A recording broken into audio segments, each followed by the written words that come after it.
Halo pendengar dimanapun Anda berada, sebuah program mini drama sekitar perbincangan tentang berhubungan dengan orang sulit akan hadir bagi Anda. Satu bahasan yang menarik dan menantang untuk menjadi perenungan dari sebuah diskusi ringan kaum pria. Tidak usah menunggu terlalu lama, mari kita menyimak bersama bahasan yang menarik ini.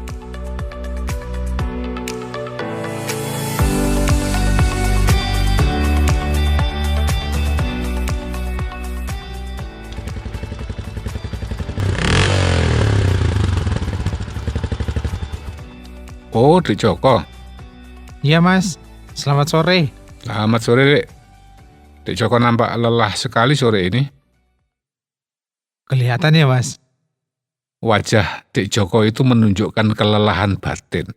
Betul, begitukah? Iya, memang begitu sih mas. Silakan minum air putih dulu, Dek. Oke mas, terima kasih. Kalau boleh kusarankan, Dek Joko silakan cuci muka di wastafel itu loh. Ada tisunya juga kok di situ. Oh iya, baiklah. Cobalah yang disegarkan bukan hanya wajah, tapi coba hati dan pikiran ya, Dek. Iya mas. Aku ke belakang sebentar, minta minuman kopi ke Mbak Susi. Oke, siap mas.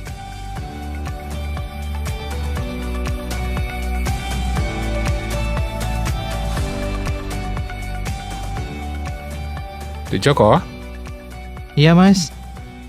untuk membicarakan suatu masalah, pikiran kita harus segar. Untuk itu, lepaskan beban pikiran dan letakkan di depan atau di sebelah kita sejenak, supaya kita dapat melihat dan menganalisanya dengan baik. Oh iya. Kalau beban itu tetap kita pikul, kita rasakan terus, kita tidak bisa menganalisanya ya mas? Betul sekali. Bagaimana kita bisa melihat beban yang ada di bahu atau kepala kita sendiri? Bagaimana mungkin orang melihat ubun-ubunnya sendiri misalnya? Iya juga, iya. Betul. Pikiran kita harus jernih untuk bisa melihat beban kita dengan jelas. Ya siap mas. Nah, sekarang katakan ada beban apa, Dek? Gini mas, pekerjaanku ini kan di bagian personalia mas. Jadi aku mesti berhubungan dengan banyak orang. Ya dengan para pegawai. Oke. Di antara mereka tidak sedikit yang aku menyebutnya sebagai orang sulit. Maksudnya orang yang keras kepala, sulit diarahkan atau dinasihati, begitu? Ya, betul. Tepat seperti itu mas. Orang sulit itu ada di mana saja. Tidak hanya di pekerjaan. Di lingkungan masyarakat kita, di keluarga besar kita, bahkan loh, di dalam komunitas keagamaan sekalipun, itu ada. Oke. Jadi maksudnya Mas Bambang berjumpa dan berhubungan dengan orang yang sulit itu wajar aja. Karena bisa terjadi dimanapun. Betul sekali, Dek. Jadi tenang saja dulu. Tapi kan harus kita hadapi dan sikapi, Mas. Iya, orang sulit itu macam-macam jenisnya. Ada yang tidak suka atau tidak mau bicara, artinya bicara seperlunya saja, sehingga tindakannya cenderung mudah keliru. Ada juga yang tidak mau berubah sedikit pun. Ya walaupun dia salah dan sudah diarahkan, dia tetap maunya sendiri. Berpendirian pada kemauannya sendiri. Ada yang tidak suka atau tidak mau bersosialisasi, sangat tertutup. Ada juga yang sensitif sekali. Artinya mudah sekali tersinggung dan emosional, bahkan temperamental. Orang yang sulit itu pasti mempunyai latar belakang penyebab sikapnya itu. Mestinya begitu ya mas ya? Iya, karena itu kita perlu menelusuri atau mencari latar belakang penyebabnya. Mungkin itu karena turunan dari ayah dan atau ibunya mungkin? Maksudnya itu merupakan karakter bawaan dari orang tuanya. Iya, Mas. Mungkin saja sih. Atau mungkin karena latar belakang lingkungan hidupnya di masa pertumbuhannya. Misalnya, dia adalah anak tunggal. Kok anak tunggal? Di rumah tidak ada teman untuk bermain atau berembuk atau bermusyawarah kan.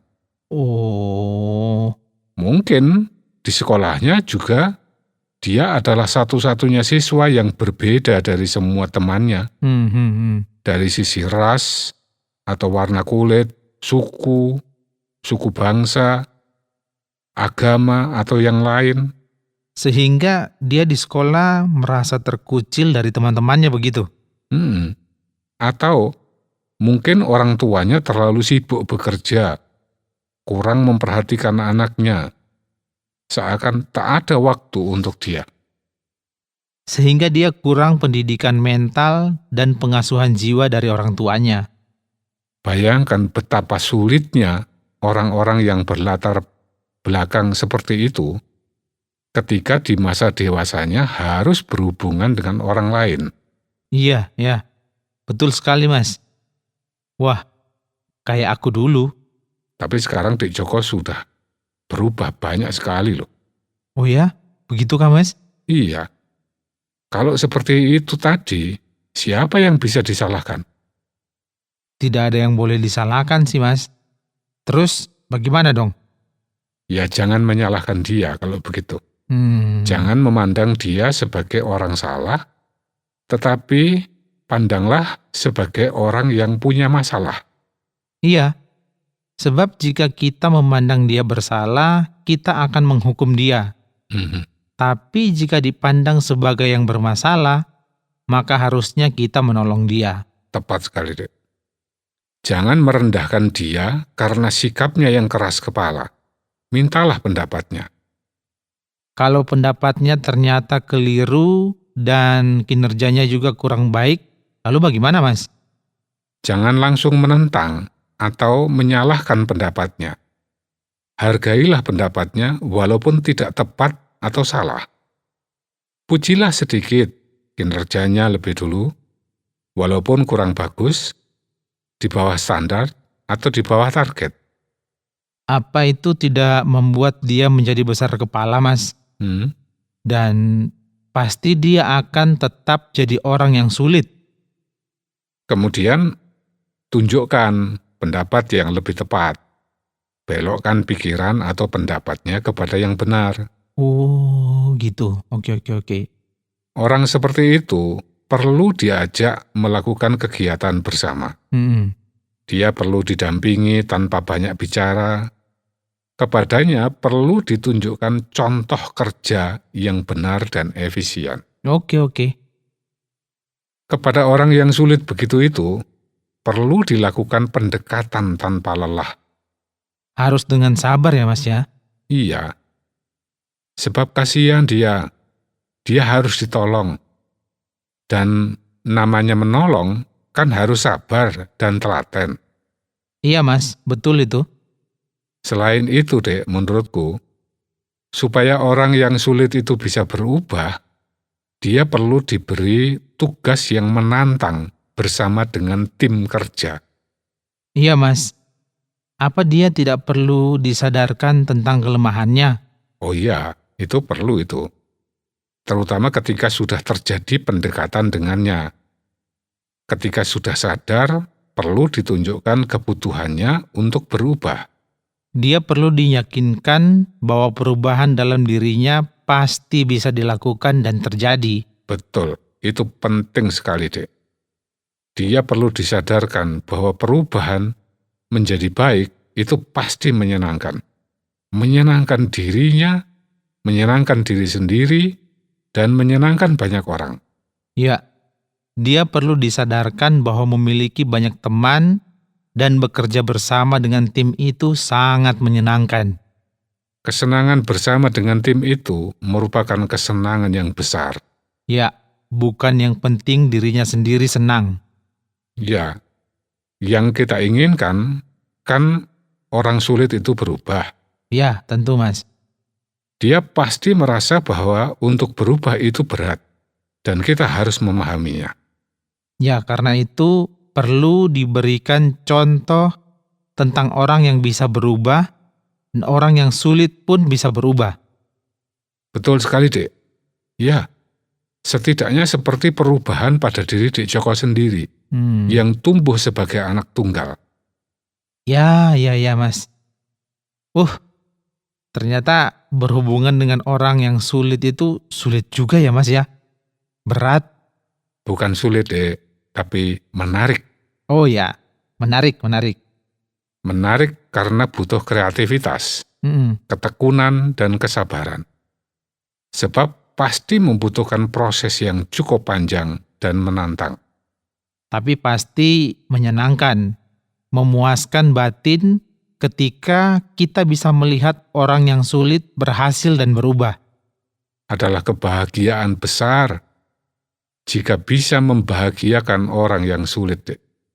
Oh iya, maaf Mas. Hmm? Aku tadi langsung datang ke sini tanpa memberitahu Mas Bambang terlebih dahulu loh. Nggak masalah. Aku bukan orang yang sulit kok. Itu menurutku sendiri loh. Ya jelaslah Mas kalau itu. Mas Bambang ini adalah seorang pria pemberani, bukan orang yang sulit. Tapi juga bukan pria gampangan loh. Betul. Gampangan itu artinya gampang ditipu, gampang diprovokasi, gampang disuap. Aku tahu Mas Bambang juga bukan orang gampangan kok Mas. Mas Bambang. Apa, Dek? Aslinya aku tadi itu cukup stres loh. Stres dengan pekerjaanku ini. Sekarang bagaimana? Apakah masih stres? Ya, sudah banyak berkurang sih Mas. Berarti belum lega sepenuhnya dong. Kalau boleh jujur, belum sih Mas. Sebab perihal stresnya itu sendiri belum dibahas. Yang kita bahas ini tadi kan salah satu penyebab stresnya. Oh iya. Bener Dek Joko. Kalau begitu, kita membicarakan stresnya ini sendiri ya? Iya Mas. Tapi aku izin ke toilet dulu ya Mas. Mau buang air kecil. Oke, silakan Dek.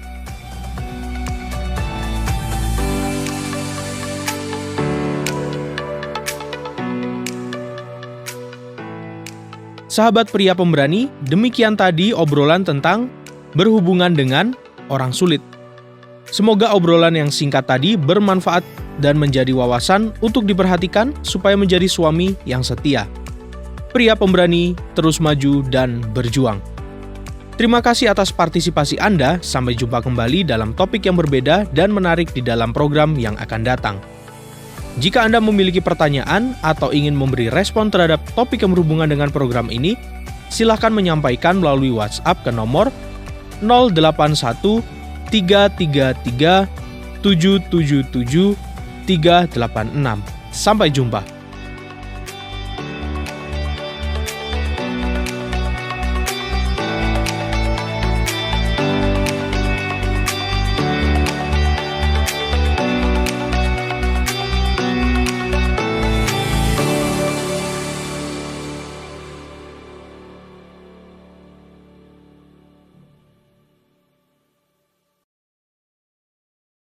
Terima kasih Anda sudah mengikuti program kami. Jika Anda diberkati, jangan lupa like, komen, dan share supaya Anda tidak ketinggalan setiap program terbaru kami. Jangan lupa juga untuk subscribe channelnya dan nyalakan loncengnya. Jika Anda ingin mendukung pelayanan kami, bisa melalui rekening kami berikut ini atau menghubungi kami di sini.